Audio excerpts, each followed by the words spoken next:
ఏ కులమోళ్ళని వాళ్ళని చేసుకోవడం అనేది సాంప్రదాయ పద్ధతి, మంచిది. ఒకవేళ వీళ్ళు ఇష్టపడి చేసుకున్న వెనకాల సుట్టరకాలు బొందరకాలు జరగవలసినటువంటి లాంఛనాలు ఏవీ జరగవు. అబ్రాహం తెలివి తక్కువడా? అబ్రాహం ఏం చేశాడు? చదువు ఆదికాండం.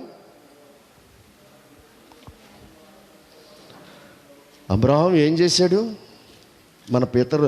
మన విశ్వాసులకు తండ్రి. 24వ అధ్యాయం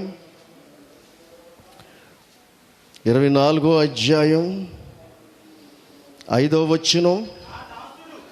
ఆ దాసుడు ఈ దేశమునకు నా వెంట వచ్చుటకు. ఆ స్త్రీ 3వ వచనం చదువు. నేను ఎవరి మధ్య కాపురమున్నానో ఆ కానానీయుల కుమార్తెలలో ఒకదానిని నా కుమారునికి పెండ్లి చేయడానికి వీల్లేదు. చూసారా? 3వ వచనంలో అబ్రాహం నేను ఎవరి మధ్య కాపురమున్నానో, లోతు గారు ఉన్నాడు, ఎవరి మధ్య కాపురం ఉన్నాడో వాళ్ళ పిల్లలకి వాళ్ళకి సంబంధాలు చూసేసాడు. లోతు సొదొమ గొమొర్రా దుష్టుల మధ్యలోకి వెళ్ళి కాపురం ఉండి ఆల్రెడీ కూతుర్లు అక్కడ ఒకరు ప్రేమించేశారు. వాళ్ళకి సుట్టారగాలు కూడా చూసేసాడు. చూడు 19వ అధ్యాయము 14వ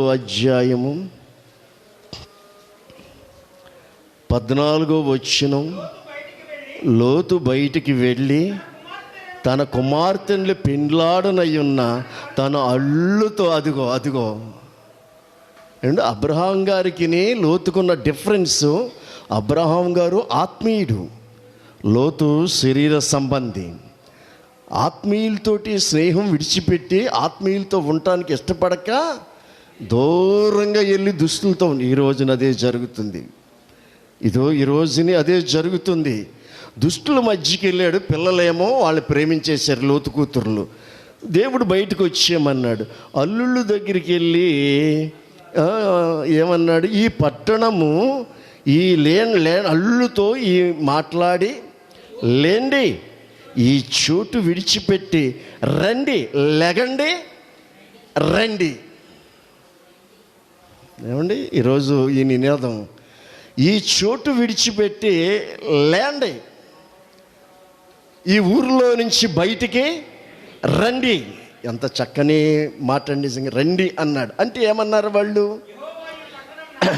యెహోవా ఈ పట్టణము నాశనం చేయబోచున్నాడు అని చెప్పాను. అయితే అతడు తన అల్లుళ్ళ దృష్టికి ఎగతాళి చేయువాని వలె, ఎగతాళి, వాళ్ళ అన్యులు దేవుని గురించి వాళ్ళకి ఎగతాళి చేశారు. అబ్రాహం అంటున్నాడు, నేను 3వ వచనం ఎవరి మధ్యన కాపురం ఉన్నానో ఆ కనానీయుల కుమార్తెలు ఒకదానిని నా కుమారునికి పెళ్లి చేయడానికి వీల్లేదు. ఇక్కడ వీళ్ళ మధ్యలో కానానీలు చేయడానికి వీల్లేదు. ఏమన్నాడు? నా స్వదేశమందు, అది నా స్వదేశమందును నా బంధువుల యొద్దకు వెళ్ళి ఇస్సాకు అని నా కుమారునికి భార్యను తెచ్చినట్లు ఆకాశం యొక్క దేవుడు భూమి యొక్క దేవుడునైన యెహోవా తోడు అని అతని చేత ప్రమాణము చేయించెను. ఎంత చక్కని మాట అండి. నా స్వదేశానికి నా బంధువుల్లోనే నా బంధువులు ఉన్నారు, మా వంశానికి సంబంధించిన వాళ్ళు ఉన్నారు, మా గోత్రానికి సంబంధించిన వాళ్ళు ఉన్నారు. ఒక మాట వాక్యానికి భిన్నంగా మాట్లాడకూడదు, కానీ కొత్త నిబంధనలో రక్షించబడినటువంటి స్త్రీ, రక్షించబడిన పురుషుడు, వాళ్ళిద్దరూ తెగించి వెనకాల వాళ్ళు మాకు ఏ లాంఛనాలు ఎటువంటి అవసరం లేదు, క్రీస్తు కోసం మేము బ్రతుకుతాం, క్రీస్తు కోసం జీవిస్తాం అని రక్షించబడినటువంటి వాళ్ళు వివాహం చేసుకోవచ్చు.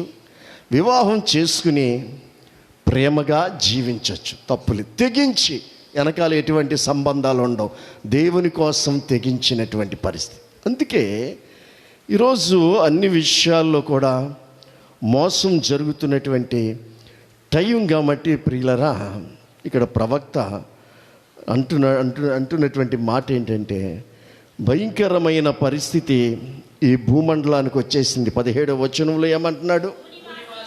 భూనివాసి నీ మీదకి భయము వచ్చాను. ఈరోజున ఎక్కడ చూసిన భయం భయం భయం. ఏం జరుగుద్దో, ఏ ఫ్యాక్టరీలో ఏ అగ్ని ప్రమాదం సంభవిస్తుందో, ట్రైన్లో వెళ్తే ఏ యాక్సిడెంట్ జరుగుద్దో, కారులో వెళ్తే ఏ యాక్సిడెంట్ జరుగుద్దో, విమానం మీద వెళ్తే పక్షులు రాలినట్టుగా విమానాలు సముద్రం రాలిపోతున్నాయి. భయం భయం భయం భయం. భూనివాసి, భూమి మీద నివాసం చేస్తున్న మనుష్యులందరికీ భయం. ఏమండి, అమెరికా దేశం ప్రపంచానికి పెద్దన్నయ్య లాంటిది, అది పోలీస్ స్టేషన్ లాంటిది ప్రపంచానికి. ఆ దేశంలో ఎప్పుడు జరగనటువంటివి ఈ మధ్య జరిగినాయి. నీచ రాజకీయాలు భారతదేశంలోనూ ఆంధ్రాలో జరిగినంత నీచ రాజకీయాలు ప్రపంచంలో ఎక్కడా జరగవు. ప్రపంచంలో అందులో భారతదేశం ఆంధ్రప్రదేశ్లో ఉన్నంత రాజకీయ పార్టీలు మరి ఏ రాష్ట్రంలో లేవు. మన దేశంలో ఉన్నన్ని రాజకీయ పార్టీలు ఏ దేశంలోనూ లేవు. అంత నీచ రాజకీయాలు అన్నమాట మన రాష్ట్రంలో ఉన్నాయి. చూస్తే అమెరికాలో ట్రంప్ ఓడిపోయాడు, దిగిపోతాడు. మరి క్యాపిటల్ పార్లమెంట్ లాంటిది అన్నమాట. ఏమండి, కొన్ని వేల మందిని పురమాయించి ప్రజాప్రతినిధి మీదకి దాడికి పంపించాడు. అల్లాడిపోయారు. టేబుల్ కింద, కుర్చీల కింద, బల్లల కింద మంత్రులు పెద్ద పెద్దవాళ్ళు దాక్కున్నారండి, జడిసిపోయి, ప్రాణాలు జడిసిపోయి. అమెరికా చరిత్రలో ఎప్పుడు ఇలా జరగలేదు.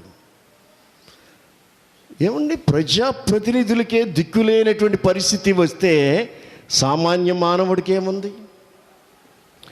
భూనివాసి, భూమి మీద నివసించే భూనివాసి నీ మీదకేమొచ్చిందంటే భయము భయము. ఈరోజు నిబ్బరముగా నువ్వు జీవించగలుగుతున్నావు. బయటికి వెళ్ళు, అన్యులతో సహవాసం చేయండి, మీ పరిస్థితులు ఎలా ఉంటాయో తెలుస్తాయి. అన్యులతో మీరు సహవాసం చేయండి, కొద్ది రోజులు పరిస్థితులు ఎలా ఉంటాయి మీరు చూద్ది. కానీ భూనివాసి, భూనివాసి మానవుడు గర్భవాసి, గర్భవాసి తల్లి గర్భంలో 9 నెలలు నివాసం చేస్తాడు. ఆ తర్వాత ఒక 90 సంవత్సరాలు 70 సంవత్సరాలు భూమి మీద నివాసం చేస్తాడు. మానవుడు తల్లి గర్భంలో నివసిస్తాడు 9 నెలలు. తర్వాత 70-80 సంవత్సరాలు దేవుడు ఆశిస్తే భూమి మీద నివసిస్తాడు. ఆ తర్వాత మనము పరలోక నివాసి. దేవునికి స్తోత్రం. రక్షణ పొందితే, నువ్వు రక్షణ పొందితే, ఈరోజు రక్షణ పొందిని ఆత్మీయంగా జీవించేవాళ్ళు బహు తక్కువ. బైబిల్ ఇచ్చుకునే వాళ్ళు తెల్లవారితే భక్తి కార్యక్రమం మైకిల్కి శబ్దాలకి ఏం తక్కువ లేదు. తేరగా దొరికిన మైకిళ్ళను ఈ క్యాసెట్లు ఉన్నాయి కదా, పాటలు వేసుకుని భక్తి కార్యక్రమాలు చేయడం తక్కువేమీ లేదు. కానీ ఆత్మీయంగా జీవించే వాళ్ళు తక్కువ. ఆత్మీయంగా జీవించే వాళ్ళు, రక్షించబడిన వాళ్ళంతా కూడా ఆత్మీయ విలువలు కలిగి జీవిస్తే, ఏమండి, రక్షించబడిన వాళ్ళంతా కూడా ఆత్మీయ విలువలు కలిగి జీవిస్తే మిగిలిన వాళ్ళు సిగ్గుపడి మారు మనసు పొందుండేవాళ్ళు. అది రక్షించబడ్డ వాళ్ళే ఆత్మీయ జీవితాలకి విలువ లేకుండా జీవిస్తుంటే, ఏమండి, రక్షించబడ్డ వాళ్ళే ఆత్మీయ జీవితాలు విలువ లేకుండా కొంకులు తెగ్గొట్టే విధంగా, ఏమండి, వాళ్ళు ఆత్మీయంగా జీవిస్తుంటే వాళ్ళని హేళన చేసే విధంగా రక్షించబడ్డ నీవే పావురాల్లో నుంచి కాకుల్లో చేరి పావురాల మీద దాడి చేసే విధంగా జీవిస్తే ఎలా ఉంటుందండి? వీటిలారా గమనించండి. అందుకు చూసినట్లయితే రక్షించబడితే పరలోక నివాసి. మానవుడు 3 నివాసాల్లో ఉంటాడు. ఒకటి తల్లి గర్భవాసి, రెండోది భూనివాసి, మూడోది అది పరలోక నివాసి. ఇప్పుడు భూనివాసికి ఏమొచ్చింది? భయము భయము గుంటయు ఉరియు నీకు తటస్థించను. గుంట రెడీగా ఉంది, ఉరియు నీకు తటస్థించెను. ఏమండి, తూములు పైకి తీయబడి ఉన్నవి, భూమి పునాదులు కంపించుచున్నవి. భూమి ఏమండి కదిలిపోతుంది. ఇప్పుడు ఎక్కడో ఒక దిక్కుని ప్రతిరోజు ఆ కరెంట్ న్యూస్ చూసినట్లయితే ఈ స్కేలు భూకంపం, ఈ స్కేల్లో భూకంపం, ఎక్కడో ఒక దిక్కుని భూమి కదులుతూనే ఉంది, భూమి కంపిస్తానే ఉంది. భూమి పునాదులు కంపించుచున్నవి, భూమి బొత్తిగా బద్దలైపోతున్నది, భూమి కేవలము తునకలైపోతుంది. అబ్బా, సైంటిస్టులు ఈ మధ్య ఈ భూమండలాన్ని వాళ్ళు పరీక్షించినప్పుడు ఈ భూమి మీద కొన్ని లక్షల సార్లు భూకంపం వచ్చిందంట. కొన్ని లక్షల సార్లు భూకంపం వచ్చిందంట. భూకంపం వస్తే ఈ భూమండలం గ్లోబులాగా బంతిలాగా ఉంది. దీన్ని వాళ్ళు పరీక్షించినప్పుడు వాళ్ళు భూమి ఎలాగుందంట, ఒక అద్దాన్ని, నిలువుట అద్దాన్ని రాయి తీసుకుని కొడితే బళ్ళుమని రాలిపోకుండా ఎన్ని పగుళ్ళు వస్తుందో, అద్దంలాగానే ఉంటుంది కానీ ఎన్ని పగుళ్ళు వస్తుందో ఈ భూమి అంట అన్ని పగుళ్ళుగా ఉందంట. అయిపోయింది. ఒక అద్దాన్ని రాయి పెట్టి కొడితే ఎన్ని పగుళ్ళు వస్తుందో ఈ భూమి అంట అన్ని పగుళ్ళు వచ్చేసి తునకలు అయిపోయే ఉంది. ఎప్పుడైనా ముక్కలు అయిపోయే పరిస్థితి రాబోతుంది. భయంకరమైనటువంటి పరిస్థితికి మనం వచ్చేసాం. భూమి కేవలము తునకలైపోచున్నది, భూమి బహుగా దద్దరిల్లిపోచున్నది. అక్కడ గుడిసెలు వెళ్తుంటే మన ఇళ్ళు కదులుతూ ఉంటాయి. బాంబు పేలిళ్ళు, బొగ్గు గనుల్లో బాంబులు దద్దరిల్లిపోతున్నాయి, కొండల్లో గ్రైనేడ్స్ బాంబులు దద్దరిల్లిపోతున్నాయి. ఏమండి, రకరకాలుగా భూమి దద్దరిల్లిపోతుంది. భూమి మత్తును వలె కేవలం తూలుతుంది భూమి. కొంతమంది నడుస్తూనే పడిపోతున్నానంటే, నేను నడుస్తూనే కాలు తూలిపోతుంది ఏంటి అంటున్నారు కొంతమంది. ఏంటంటే ఆ భూమి కదలికలు, కొన్ని పరిస్థితులు చూసి మనకు తెలియకుండానే కొన్ని అలా జరుగుతూ ఉంటాయి. భూమి పాక వలె అటు ఇటు ఊగుచున్నది.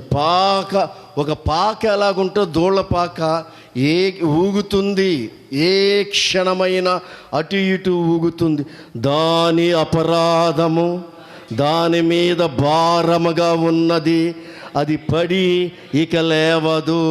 అబ్బా, ఏమండి, భూమి మనుషులు చేసిన అపరాధం, మనుషులు చేసిన పాపం అంట దాని మీద భారం అయిపోయిందంట. ఈ సృష్టి కూడా ఏకగ్రీవంగా మూలుగుతూ, యేసయ్యా నీ బిడ్డలు తీసుకుని ఎప్పుడు వస్తావయ్యా మధ్యాకాశానికి? నీ బిడ్డలు మహిమ కలిగిన స్వాతంత్ర్యం పొందడానికి సిద్ధంగా ఉన్నారు. ఇప్పుడు మట్టి శరీరంలో ఉండి స్వాతంత్రం లేదు. సాతానుగాడు బెదిరిపిస్తూ ఉంటాడు, ఈ శరీరం బెదిరిపిస్తూ ఉంటుంది.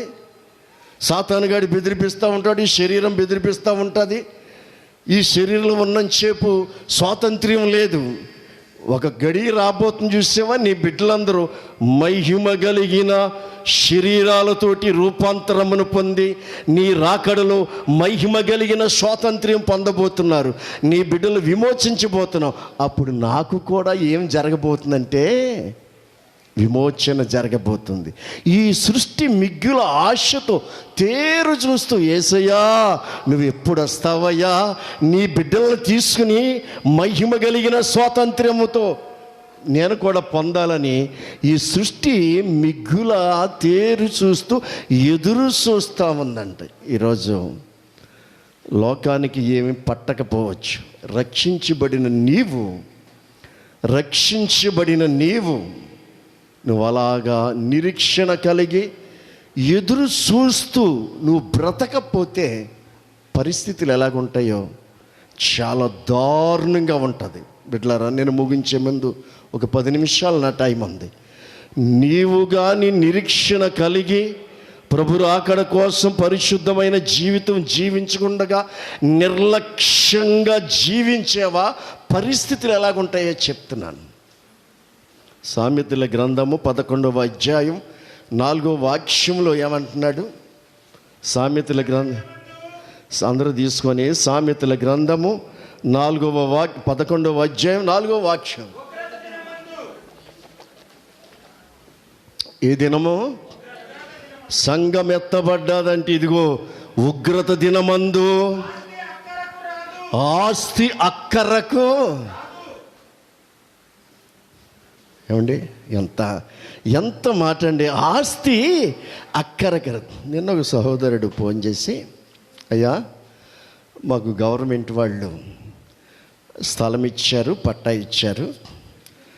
వారు 3 ఆప్షన్లో, ఒకటి మేము కట్టుకోవచ్చంట, రెండోది వాళ్ళు మెటీరియల్ ఇస్తారంట, ఆ మెటీరియల్ ప్రకారం కట్టొచ్చంట, లేకపోతే కంప్లీట్గా వాళ్ళే కడతారంట.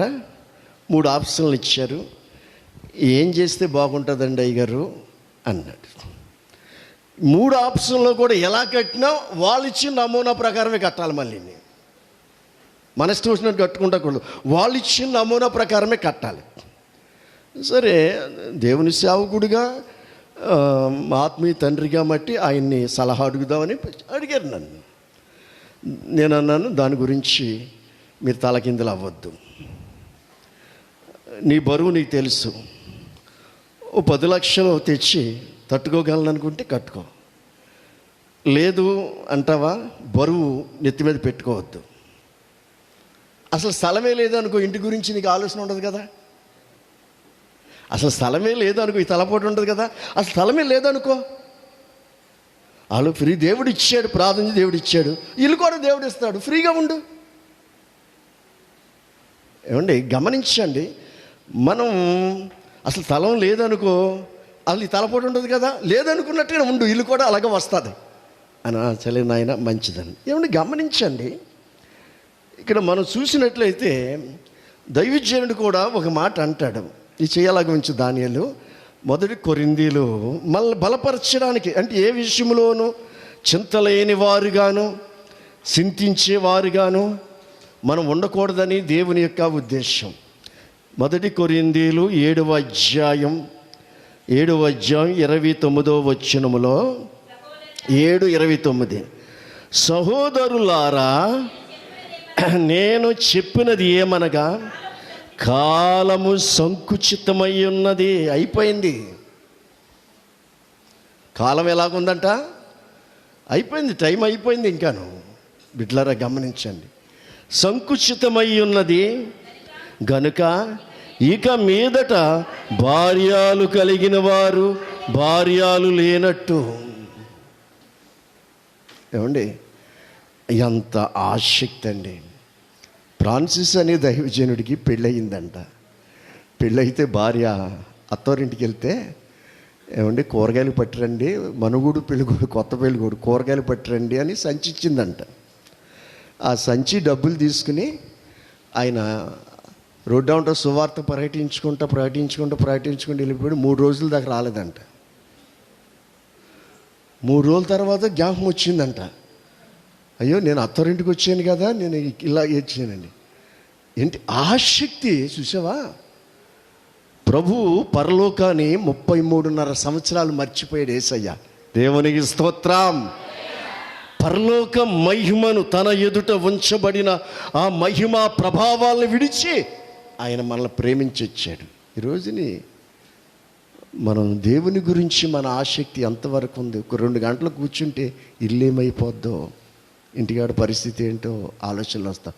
దైవజన్ భార్యలు కలిగిన వారు లేనట్టు, అంటే చూడు ఆ విషయం, లేనట్టుగాను, ఏడ్చువారు ఏడవనట్టుగాను, సంతోషపడువారు సంతోషపడనట్లును, కొనువారు తమ కొన్నది తమది కాదన్నట్లు. ఇది నాది కాదు, నేను బంగారం కొన్నా, పొలము కొన్నా, ఏంటి విలువైనటువంటి బిల్డింగ్ కొన్నా, మేడమిద్దులు కార్లు కొన్నా ఏమన్నాడు, తమది కానట్లు నాది కాదు. ఒకవేళ ప్రభు వచ్చేయడానికి ఇప్పుడు ఈ క్షణంలో వెళ్ళిపోతాను నేను. ఆయన వస్తే ఎందుకండి సంపూర్ణం అవుద్ది. అసంపూర్ణమైనవి అన్నీ మనం వాడుకోవడానికి అంతే. నీకు బంగారం ఉందా? ఇలా డిజిఎస్ దినాకర్ గారి కుమారుడు పాల్ దినాకర్ గారు, వాళ్ళ మీద రైడ్స్ జరిగినాయి నిన్న. చాలా భయంకరమైన పరిస్థితి. వాళ్ళు ఏదో తప్పు చేశారంటే దైవజనులు, ప్రపంచం, తమిళనాడు గవర్నమెంట్ అక్కడికి వెళ్ళి ప్రార్థన చేయించుకుంటేనే కానీ గవర్నమెంట్ 5 సంవత్సరాలు గ్యారంటీగా ఉంటుందని ఒక విశ్వాసం వాళ్ళకు ఉంది. పెద్ద దైవజనులు, మంచి వరాలు కలిగిన వాళ్ళు. దైవజనులు ఎప్పుడు కూడా మనం వాళ్ళని అల్లరి చేయడానికి, అటువంటి దైవజనులు వాళ్ళు ఇన్కమ్ ట్యాక్స్ కట్టలేదని ఏదో మొత్తం మీద రేడ్ చేశారు. 5 కేజీలు బంగారం దొరికింది, 100 కోట్లు విదేశాలకు పంపించారంట. చెప్తున్నాను, తర్వాత పరిశీలన తెలీదు. ఏమండి, భయంకరమైనటువంటి మరి వాళ్ళ గురించి రాత్రి కరెంట్ న్యూస్లో చాలా బాధపడ్డాం అన్నమాట. అసంపూర్ణమైనవి వాడుకోవడానికి 100 కేజీల బంగారమైనా 10 కోట్ల లక్షలైనా ఈ వాడుకోవడానికి ప్రభువా నువ్వు వచ్చావనుకో మాకు సంపూర్ణమవుద్ది. ఇది మాకెందుకు? అసంపూర్ణమైనవన్నీ కూడా మేము వాడుకొనుటకు మాత్రమే. నువ్వు వచ్చావనుకో ఇవన్నీ మాకు అక్కర్లేదు, సంపూర్ణం అయిపోతుంది, వెళ్ళిపోతాం. అంత చక్కని ఆలోచన దేవుని బిడ్డలకు ఉండాలి. నువ్వు వస్తే ఇవన్నీ మాకెందుకు? వాగ్దాన భూములేంటి, మందిరాలేంటి, కార్లేంటి, బిల్డింగ్లేంటి, డబ్బేంటి, బంగారం ఏంటి, రొయ్యల చెరువేంటి, కార్లేంటి, వ్యాపారాలేంటి, ఇవన్నీ ఏంటంటే ఇక్కడ మేము వాటిలో నీతిగా జీవిస్తూ వాటి ద్వారా నిన్ను మహింపరుస్తూ మా అవసరాల కోసం వాడుకుంటాం. నువ్వు వచ్చావనుకో సంపూర్ణమవుద్ది, ఇవన్నీ మాకు అవసరం లేదు. చూసారా దైవజనుడు ఏమంటున్నాడు తెలుసా? తమది కొన్నది ఏది తమది కానట్లును ఈ లోకమును అనుభవించువారు అమితముగా అనుభవించున్నట్లును ఉండవలెను. ఎందుకంటే ఈ లోకపు నటన గతించినయంది. ఈ లోకమే ఏమన్నాడు? నటన గతించినయ్యింది. పేతురు గారు అంటాడు, 1 పేతురు 4:7లో 1 పేతురు 4:7లో వండర్ఫుల్ అయిన మాటలో అయితే అన్నిటి అంతము అయిపోయింది. ఏం మాట అండి? 1 పేతురు 4:7 వచనములో అయితే అన్నిటి అంతము సమీపమైనది గనుక మీరు స్వస్థ బుద్ధి కలిగిన వారై ప్రార్థన చేయుటకు మెలకువగా అయిపోయింటాయి. బిడ్డలారా, ఉగ్రత దినమందు ఆస్తే అక్కరకు రాదు. ప్రభు వచ్చేయడనుకో ఆ రోజు ఈ గొర్రెపిల్ల నుంచి, ఉగ్రత నుంచి మమ్మల్ని కాపాడండి బాబో అని పరుగులెత్తే రోజులు రాబోతున్నాయి. భయంకరమైన దినాలకి మనం వచ్చాం. నువ్వు పొందుకున్న రక్షణని జాగ్రత్తగా కాపాడుకో. లోకాన్ని చూడొద్దు, అవిశ్వాసాలను చూడొద్దు, పిరికివారిని చూడొద్దు, దుష్టుల్ని చూడొద్దు, మచ్చరపడొద్దు. నువ్వు పొందుకున్న రక్షణని పొందుకుని జాగ్రత్తగా కాపాడుకో. ఇంకా రక్షణ పొందలేదా? రక్షణకి పొందుకుని ప్రభు రాజ్యములో చేర్చబడి విశ్వాసము కలిగి నిరీక్షణ కలిగి ముందుకు సాగండి. దేవుడు ఈ వాక్యం దీవించునుగాక. ఆమె ప్రార్థన చేసుకుందాం. దేవుని సేవకులు వచ్చి ప్రార్థన చేస్తారు.